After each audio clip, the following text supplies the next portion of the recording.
नमस्कार, जय Hind, good morning प्यारे साथियों। मैं आलोक आप सभी लोगों के साथ जुड़ चुका हूं आज के अपने प्यारे से करंट अफेयर के सेशन में। और आज जो हम डिस्कस करने वाले हैं देश दुनिया की बहुत सारी खबरों के बारे में। और पावर पैक धमाका आपके एग्जाम के लिए जो शो है उसका नाम है। और इसमें हम टू द पॉइंट बातें करते हैं, बकैती बिल्कुल नहीं करते। और लगभग आधे घंटे के अंदर ही 1.5 घंटे वाली क्लास का मजा लेकर यहाँ से हम जाते हैं। तो शुरू करेंगे आज के सेशन को और कहते हैं कि अगर जीवन में सफलता प्राप्त करनी है तो मेहनत पर विश्वास करो, किस्मत की आजमाइश जुए में की जाती है। तो किस्मत की आजमाइश अगर करनी है, तुक्का उक्का मारना है तो प्लीज ये सारी चीजें छोड़ दें और पूरा पूरा डिपेंड रहेंगे आप अपनी मेहनत पे। शुरू करते हैं अपने सेशन को, चलेंगे अपनी पहली न्यूज पे। पहली न्यूज आपकी क्या होने वाली है, ठीक है। तो पहली न्यूज है कि कैबिनेट ने 12 नए औद्योगिक स्मार्ट सिटीज को मंजूरी दे दी है। अब ये बनाए जाने वाले हैं।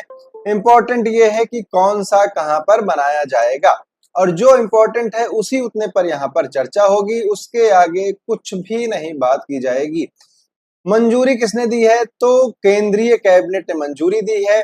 कितने बनाए जा रहे हैं? 12 औद्योगिक स्मार्ट शहर बनाए जा रहे हैं। कितने राज्यों में हैं ये? तो 9 राज्यों में इनका निर्माण किया जाएगा। इसके अलावा एक और न्यूज है कि 10 राज्यों में 6 कॉरिडोर भी बनेंगे। क्लियर? अब आपको देख लेना है कि कौन से कहां पर बनने वाले हैं। खुरपिया उत्तराखंड में, राजपुरा और पटियाला कहां पर? पंजाब में, दीघी महाराष्ट्र में, पलक्कड़ केरल में, आगरा और प्रयागराज यूपी में, ठीक है, गया बिहार में, जहीराबाद तेलंगाना में, ओरवाकल और कोपरथी आंध्र प्रदेश में, जोधपुर पाली राजस्थान में। तो ये सारे उन जगहों के नाम हैं जहां पर औद्योगिक स्मार्ट सिटी परियोजनाओं को मंजूरी दी गई है। तो अब ये बनाए जाएंगे। इसका पॉजिटिव पॉइंट ये है बच्चा लोग कि देखिए बेरोजगारी बहुत ज्यादा है। तो ऐसे जब प्रोजेक्ट्स लॉन्च होते हैं तो कुछ लोगों को प्रत्यक्ष और कुछ लोगों को अप्रत्यक्ष रूप से यहाँ पर रोजगार जो है वो मिलता है। तो इसमें बोला जा रहा है कि लगभग 10 लाख लोगों को क्या है डायरेक्ट, और लगभग 30 लाख लोगों को इनडायरेक्ट यहाँ पर आपको रोजगार जो है वो प्रदान किया जाएगा। देखिए इसमें ना कुछ चीजें होती हैं, जैसे क्या है, प्रत्यक्ष रोजगार क्या हो जाएगा इस परियोजना का, और अप्रत्यक्ष रोजगार क्या हो जाएगा, ये आपको समझने की जरूरत है, ठीक है। तो बेटा देखो, प्रत्यक्ष रोजगार वो होता है कि जैसे मान लीजिए कोई सड़क बन रही है तो उसमें जो रोलर चला रहा है, जो इंजीनियर है, जो गिट्टी डाल रहा है, जो डामर डाल रहा है, वो क्या है, वो उसमें प्रत्यक्ष रूप से इन्वॉल्व है। तो उसका रोजगार कैसा हो जाएगा? प्रत्यक्ष रोजगार हो जाएगा। लेकिन कोई एक व्यक्ति ऐसा भी है जो वहां पर रोड बन रही है तो बगल में एक छोटी सी चाय की और अपना पान मसाला की दुकान डाल लिया, ठीक, तो वो उससे डायरेक्ट कनेक्टेड नहीं है, वो उस प्रोजेक्ट में शामिल नहीं है, लेकिन उस प्रोजेक्ट की वजह से उसको रोजगार मिल गया है, तो इसलिए उसको बोलेंगे अप्रत्यक्ष रोजगार, ठीक है। क्लियर? अगली न्यूज पर चलते हैं। अगली न्यूज क्या है? हुरुन इंडिया रिपोर्ट, ठीक है। क्या है? हुरुन इंडिया रिच लिस्ट, एक तरह से अमीरों का एक लिस्ट आता है भाई साहब, जिसमें अरबपतियों को शामिल किया जाता है, जो भारत के अरबपति होते हैं, ठीक। तो कौन कौन अरबपति हैं, कौन पहले नंबर पे, कौन दूसरे नंबर पे? तो पहले नंबर पर आ चुके हैं आपके अडानी अडानी साहब, ठीक है। कौन आ गया है? अडानी साहब यहाँ पर आ चुके हैं। अडानी ग्रुप के क्या है, ये ओनर हैं, ठीक है। दूसरे नंबर पर अंबानी फैमिली, ठीक है, रिलायंस इंडस्ट्रीज, ठीक। और तीसरे नंबर पर है शिव नडार। इनकी कंपनी कौन सी है? इनकी कंपनी है HCL, ठीक है। तो ये चलो इतना आपने क्या कर लिया, याद कर लिया, ठीक है। टॉप 3 आपको याद हो गए, कोई बात नहीं, ठीक है। इसमें जो इंपॉर्टेंट है वो आपको याद रखना है कि शाहरुख खान को पहली बार शामिल किया गया है हुरुन इंडिया रिच लिस्ट में, ठीक है। उसके बाद अगर आप बात करें तो जो सबसे कम उम्र के अरबपति हैं भारत के, ठीक है, वो 21 वर्ष के हैं। इनका नाम क्या है? इनका नाम है कैवल्य वोहरा, ठीक है। क्या नाम है? कैवल्य वोहरा इनका नाम है। एज कितनी है इनकी? 21 वर्ष है। इनकी कंपनी कौन सी है? तो आप लोगों ने कंपनी का नाम सुना होगा जेप्टो। जेप्टो एक क्या है? इंस्टेंट डिलीवरी वाला, जैसे आपने स्विगी, जोमेटो, ब्लिंकिट, इन सब का नाम सुना होगा। सेम ऐसे ये भी है, जेप्टो भी। तो जेप्टो के ये क्या है? ओनर है, फाउंडर है। ठीक, तो इनको भी यहाँ पर स्थान मिला है और सबसे कम उम्र के हैं, तो इसलिए ये इंपॉर्टेंट हो जाता है। क्लियर? हिंडनबर्ग का क्या है? ठीक है, तो आप लोगों को पता होगा कि जो अडानी ग्रुप है, ठीक है, अडानी ग्रुप पे बहुत सारे आरोप लगते हैं कि क्या है, मोदी चाचा के काफी पड़ोसी हैं, ठीक, और घनिष्ठ संबंध की वजह से काफी जो सरकारी प्रोजेक्ट हैं बहुत ही बड़े लेवल वाले वो इनको मिल जाते हैं, और ऐसे में थोड़ा सा इनके ऊपर मनी लॉन्ड्रिंग का भी क्या है, वो आरोप लगा था। किसके द्वारा? हिंडनबर्ग के द्वारा। हिंडनबर्ग क्या है? हिंडनबर्ग एक क्या है? जांच निकाय है। ठीक है, ये अपनी रिपोर्ट दी थी। इसने रिपोर्ट दिया था इसमें कि जो सेबी के सीईओ हैं या फिर जो चेयरपर्सन है माधुरीपुरी बुच, ठीक है, कौन है? माधुरीपुरी बुच या फिर माधुरी बुच, ठीक है, तो माधुरी बुच जो है वो भी इसमें इन्वॉल्व थी। ठीक है, यहाँ पर जो मनी लॉन्ड्रिंग हुआ था उसमें। ठीक है, तो ये सारी क्या थी? ये इसके आरोप थे हिंडनबर्ग के। 5 आरोप है मेजर मेजर। क्या है कि मैनिपुलेट करके क्या किया गया? अडानी कंपनीज के शेयर को बढ़ाया गया। मनी लॉन्ड्रिंग और अकाउंट में 8 साल के दौरान 5 सीएफओ इसने चेंज किए। ग्रुप की 7 कंपनियों के शेयर 85% से ज्यादा का मतलब एक क्या है? रॉकेट वैल्यूएशन है, इतना तेज कोई बढ़ता नहीं है। अडानी ग्रुप पर 2.2 लाख करोड़ का कर्ज है। ठीक है, जो मतलब एक कंपनी की जो प्रॉपर्टी है, कंपनी की जो औकात है, वो इससे ज्यादा का इस पे लोन है। मॉरिशस और दूसरे देश की कंपनियों में पैसे भेजते हैं ये कि इनका शेयर वो खरीदें, और जब वो खरीदेंगे तो आम जनता भी खरीदेगी, आम लोग भी खरीदेंगे। ये सारे आरोप हैं हिंडनबर्ग के। ठीक है, तो अभी इसका कोई जांच वगैरह सामने आया नहीं है, तो इससे कोई मतलब नहीं है। ठीक है, फिर जापान में एक बहुत ही भयंकर तूफान आ चुका है जिसका नाम है सांसान। ठीक है, क्या नाम है? सांसान इसका नाम है। क्लियर? क्या नाम है बेटा? नाम जरूर याद रखना तूफान का। क्या नाम है? सांसान। नाम इसलिए याद रखना है क्योंकि ये 2024 का सबसे शक्तिशाली तूफान है। ठीक है, क्या है? सबसे शक्तिशाली तूफान है। क्लियर? इसके वजह से 252 किलोमीटर पर आवर तक की हवाएं चली हैं। कोई मतलब नहीं, आपको सिर्फ याद रखना है इसका नाम। ठीक है, और जापान में इसको क्या बोला गया है? इसको बोला गया है टाइफून 10। ठीक है, क्योंकि आप सबको पता है कि जापान में जो चक्रवात आते हैं उनको क्या बोला जाता है? टाइफून बोला जाता है। ठीक है, क्योंकि हर जगह क्या है? अलग अलग नाम है। तो जापान में क्या बोलते हैं बच्चा? जापान में बोलते हैं टाइफून। चीन वाले रीजन में बोलते हैं हरिकेन। ठीक है, ऑस्ट्रेलिया में इसी को बोल देते हैं विली विली। क्या बोल देते हैं? Willie Willie. इंडिया में बोल देते हैं चक्रवात। ठीक है, यूएसए में बोल देते हैं टॉर्नेडो। ये बहुत सारे अलग अलग वहां पे नाम होते हैं। क्लियर? चलिए आगे वाली न्यूज पर चलते हैं। अगली न्यूज है अपनी कि लखनऊ मंडल के 8 रेलवे स्टेशनों का नाम बदला गया है। तो एक जिला है जिसका नाम है बेटा अमेठी, और ये प्रोसेस काफी दिन से चल रहा था, लेकिन अभी क्या है, ये आधिकारिक रूप से अब क्या कर दिए गए? बदल दिए गए। ठीक है, आधिकारिक रूप से इनको अब चेंज कर दिया गया रेलवे के द्वारा।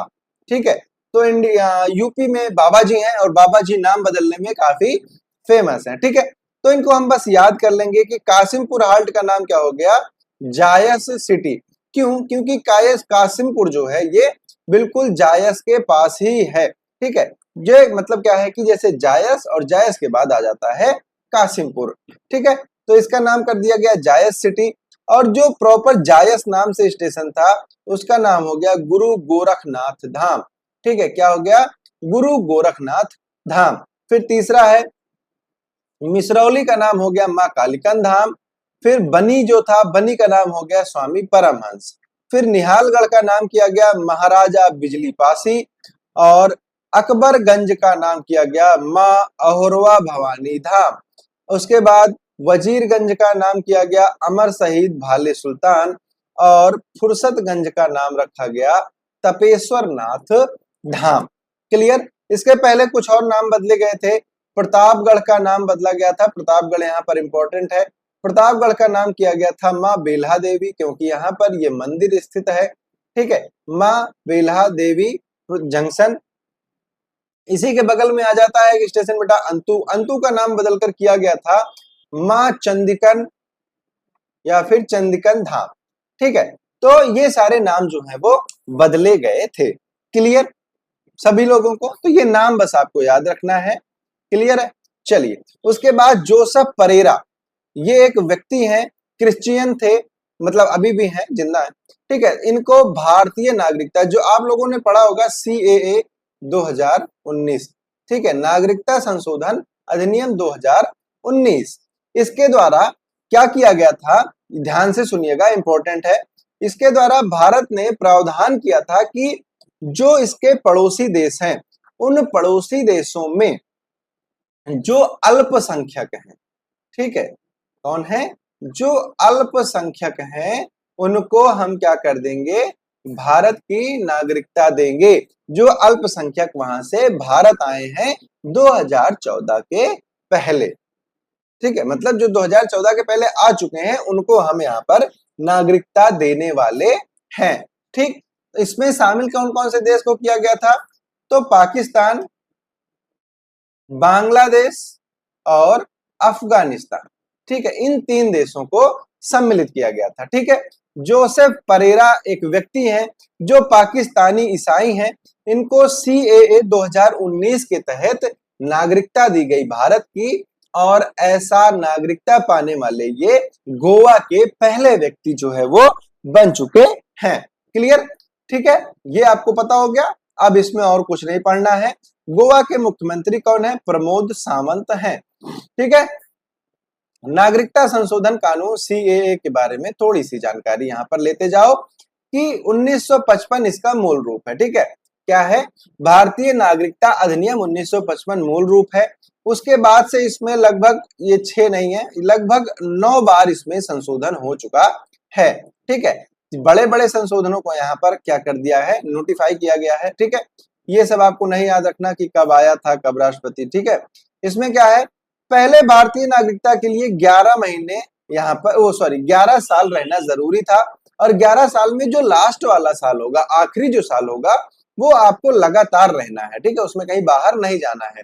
लेकिन अब इसको घटाकर कितना कर दिया गया, 6 साल कर दिया गया। तो इसीलिए क्या किया, 2014 के तहत नागरिकता दी जा रही है। ठीक है, इसमें क्या है, पूर्वोत्तर राज्यों से सटे जो देश हैं, वहां पर इसका काफी विरोध भी किया गया है, क्योंकि वहां पर जो रिफ्यूजीज हैं वो काफी ज्यादा मात्रा में हैं। ठीक है, आप लोगों ने ये पढ़ा होगा, रोहिंग्यास के बारे में पढ़ा होगा।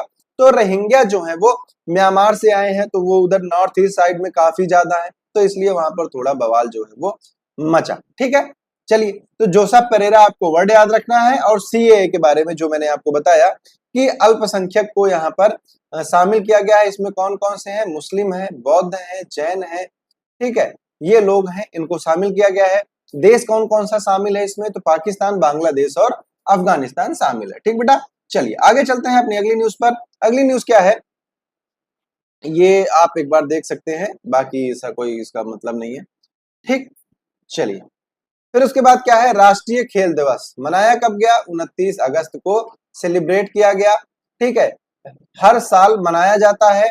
नेशनल स्पोर्ट डे मनाया क्यों जाता है, इसमें हम मेजर ध्यानचंद, ठीक है, मेजर ध्यानचंद की जयंती के रूप में इसको हम बेटा मनाते हैं। इनको बोला जाता है हॉकी का जादूगर। ठीक है, क्यों बोला जाता है, क्योंकि इनके टाइम पर हॉकी में गोल्ड ही गोल्ड आते थे। ठीक है, क्लियर। और कहा जाता है कि जब गेंद इनके स्टिक से आती थी, तो कहा जाता है कि इनकी स्टिक में पूरा चिपक जाती थी। ठीक है, फिर उसके बाद कोई उस बॉल को पाता नहीं था, वो सीधे गोल पोस्ट में जाती थी। ठीक, तो 29 अगस्त को मनाया गया राष्ट्रीय खेल दिवस। थीम, हाँ ये इंपॉर्टेंट है, थीम आप हमेशा याद रखेंगे, क्या थी, शांतिपूर्ण और समावेशी समाजों को बढ़ावा देने के लिए खेल। ठीक, क्लियर। मनाया कब से जा रहा है? ये तो साल 2012 में इसको क्या किया, सेलिब्रेट करना स्टार्ट किया गया था मेजर ध्यानचंद के जन्मदिन के रूप में। ठीक इसी दिन क्या किया जाता है, राष्ट्रपति द्वारा अर्जुन पुरस्कार, द्रोणाचार्य, राजीव गांधी खेल रत्न पुरस्कार, ये सारे पुरस्कार यहाँ पर प्रदान किए जाते हैं। मेजर ध्यानचंद हॉकी खेलते थे, इनका नाम चंद इसलिए पड़ा, इसके पीछे एक स्टोरी है कि ये पहली बात तो क्या थे, ये सेना में थे। ठीक है, तो सेना में थे तो पूरा दिन ड्यूटी करते थे और जब वापस आते थे तो जब चांदनी रात होती थी तो ये फील्ड में प्रैक्टिस करते थे और वहीं से इनका नाम क्या है, इनके दोस्तों ने इनको चंद चंद करके मेजर ध्यानचंद बना दिया। ठीक है, इनका जन्म कहाँ हुआ था? तो इलाहाबाद में हुआ था, जो आजकल प्रयागराज है। फील्ड पोजीशन इनकी थी सेंटर फॉरवर्ड। अगर आप बात करें ओलंपिक की तो 1928, 1932 और 1936 लगातार 3 बार हॉकी में गोल्ड मेडल इन्होंने भारत को दिलवाने में बहुत ही महत्वपूर्ण भूमिका निभाई थी। फिर फतेह में मोहजे रानी, फतेह में मोहजे रानी ईरान की पहली सरकारी प्रवक्ता बनी है। ठीक है, तो ये आप लोगों को यहाँ पर पता होना चाहिए। अभी हाल ही में मसूद पजस्कियन जो हैं वो ईरान के राष्ट्रपति बने थे, तब भी मैंने इस पे एक वीडियो बनाया था और बताया था कि ये काफी लिबरल हैं और ये बहुत ही ज्यादा मतलब एंटी शरीयत होते हैं। ठीक है, शरीयत के कानूनों को उतना ज्यादा नहीं मानते जितना वहां पर माना जाता है ईरान में। ठीक, तो इसलिए ये क्या है, महिलाओं के उत्थान के लिए काफी ज्यादा प्रयास करते हैं। तो पहली महिला सरकारी प्रवक्ता नियुक्त किया गया है फतेह में मोहजे रानी को। ठीक, क्लियर, यही इतना यहाँ पर इंपॉर्टेंट था, बाकी आपको ज्यादा पढ़ने की जरूरत नहीं है। ठीक है, चलिए यूपी में सोशल मीडिया नीति, ये बहुत ही इंपॉर्टेंट न्यूज आ गई है आपके लिए कि जो भी लोग यूट्यूब, ट्विटर मतलब एक्स, ठीक है वो वाली एक्स नहीं, एक्स ट्विटर वाला एक्स, ठीक, और इंस्टाग्राम और फेसबुक, इनको सबको काफी ज्यादा यूज करते हैं। और आपका कोई पेज है, कोई चैनल है या फिर कोई और भी ऐसी चीजें हैं जिस पर काफी ज्यादा मात्रा में फॉलोवर्स हैं, ठीक है, या फिर बहुत सारे सब्सक्राइबर्स हैं, तो यूपी गवर्नमेंट आपको 8 लाख रुपए महीने तक जो है वो देने वाली है। ठीक है, तो इसके चलते हुए बाबा जी ने क्या किया है, बाबा जी ने यूपी में सोशल मीडिया नीति को लागू किया है। इसको क्या बोला जा रहा है, उत्तर प्रदेश डिजिटल मीडिया नीति 2024। इसमें फेसबुक, एक्स, इंस्टाग्राम और यूट्यूब जो चलाते हैं, जिनको इन्फ्लुएंसर्स भी बोला जाता है, वो नचनिया वाले इन्फ्लुएंसर्स नहीं, जो सच में इन्फ्लुएंसर्स हैं, जो इन्फ्लुएंस करते हैं सच में, यहाँ पर बात हो रही है उनकी। ठीक है, तो उनको प्रति माह 8 लाख रुपए तक का भुगतान किया जाएगा। क्यों? क्योंकि उनको कुछ विज्ञापन दिए जाएंगे, वो विज्ञापन का प्रचार करेंगे, उन चीजों का प्रचार करेंगे और उसके एवज में उनको पैसे दिया जाएगा। क्लियर? इसमें बहुत सारे रेट हैं, बहुत सारी चीजें हैं, तो वो एक सेपरेट वीडियो उसका बना है, वो आप देख सकते हैं कि यूपी सोशल मीडिया नीति में किस व्यक्ति को क्या क्या मिलता है, कितना सब्सक्राइबर होना चाहिए, कितना फॉलोवर होना चाहिए, कब मिलेगा। ठीक, ये सारी चीजें हैं। ठीक है बेटा, चलिए आगे चलते हैं अपने अगले सेगमेंट पर, one liner of the day. तो सीमा सुरक्षा बल के महानिदेशक के रूप में किसको नियुक्त किया गया है? तो दलजीत सिंह चौधरी जो हैं, ये बीएसएफ के महानिदेशक के रूप में नियुक्त किए गए हैं। फिर अंडर 20 सैफ फुटबॉल चैंपियनशिप का खिताब किस देश ने जीता? वो बांग्लादेश ने जीता। अनुभव पुरस्कार किसे प्रदान किया, किसके द्वारा प्रदान किया गया? तो अनुभव पुरस्कार जो है ना, ये पेंशन भोगी जो होते हैं उनके लिए होता है और उन्हीं संस्थाओं को प्रदान किया जाता है। तो पेंशन और पेंशन भोगी कल्याण विभाग के द्वारा इसको प्रदान किया गया, प्रेजेंट किया गया। इसके बाद है राष्ट्रीय खेल दिवस कब मनाया जाता है? तो ये 29 अगस्त को सेलिब्रेट किया जाता है। फिर डेविड मलान ने क्या किया? डेविड मलान ने अपने इंटरनेशनल कैरियर से क्या किया? संन्यास ले लिया। तो ये किस देश से खेलते थे? इंग्लैंड से खेलते थे। ये दूसरे ऐसे खिलाड़ी थे इंग्लैंड के जिन्होंने तीनों फॉर्मेट में सेंचुरी मारी है, मतलब T20 में भी, वनडे में भी और टेस्ट में भी। ठीक है, तीनों फॉर्मेट में सेंचुरी इन्होंने लगाई है। ठीक है, उसके बाद भारतीय राष्ट्रीय चेस चैंपियनशिप इसको हम नेशनल चेस चैंपियनशिप भी बोल देते हैं। इसको जीता है कार्तिक वेंकट रमन ने। क्लियर? चलिए अब चलते हैं अपने क्वेश्चंस की, सॉरी एक और है, ठीक है। कि केंद्रीय मंत्रिमंडल ने पूर्वोत्तर राज्यों में जल विद्युत परियोजना के लिए कितने करोड़ मंजूर किए हैं? तो 4136 करोड़ रुपए यहाँ पर मंजूर किए गए हैं। ठीक है, चलिए अब चलेंगे अपने पीवाईक्यू सेक्शन की तरफ। अपने कुछ क्वेश्चंस को यहाँ पर हम देखेंगे। तो अंडर 20 सैफ फुटबॉल चैंपियनशिप का खिताब किसने जीता बेटा? तो वो जीता है बांग्लादेश ने। उसके बाद अगला क्वेश्चन है आपके पास। अगले क्वेश्चन में क्या है कि केंद्रीय मंत्रिमंडल ने पूर्वोत्तर राज्यों के लिए जल विद्युत परियोजनाओं में कितने करोड़ रुपए की मंजूरी दी है? अभी मैंने आपको बताया था ये मंजूरी 4136 करोड़ रुपए की है। तो यहाँ पर क्या हो जाएगा? 4136 सही आंसर हो जाएगा। उसके बाद आपके पास अगला है कि भारतीय राष्ट्रीय चेस चैंपियनशिप का टाइटल किसने जीता? तो भारतीय राष्ट्रीय चेस चैंपियनशिप का टाइटल जो जीता है वो जीता है कार्तिक वेंकट रमन ने। और उसके बाद अगला क्वेश्चन है, डेविड मलान इंटरनेशनल क्रिकेट से संन्यास ले लिया, किस देश के खिलाड़ी हैं? तो ये बेटा इंग्लैंड के खिलाड़ी हैं। इसके बाद अगला क्वेश्चन है आपका, राष्ट्रीय खेल दिवस कब मनाया जाता है? तो ये मनाया जाता है 29 अगस्त को। और फटाफट से अगले क्वेश्चन की तरफ चलेंगे। अनुभव पुरस्कार किसके द्वारा प्रदान किया जाता है? तो ये पेंशन और पेंशन भोगी कल्याण विभाग के द्वारा प्रदान किया जाता है। नेक्स्ट क्वेश्चन है आपका, आईसीसी के 9वें वीमेन टी20 को बांग्लादेश में किया जाना था, लेकिन अब ये कहां पर आयोजित किया जा रहा है? तो ये यूएई में आयोजित किया जा रहा है, क्योंकि बांग्लादेश में बहुत सारी प्रॉब्लम्स जो हैं वो राजनीतिक उथल पुथल काफी ज्यादा मची हुई है। 2024 पैरा ओलंपिक में भारत के ध्वजवाहक कौन बने?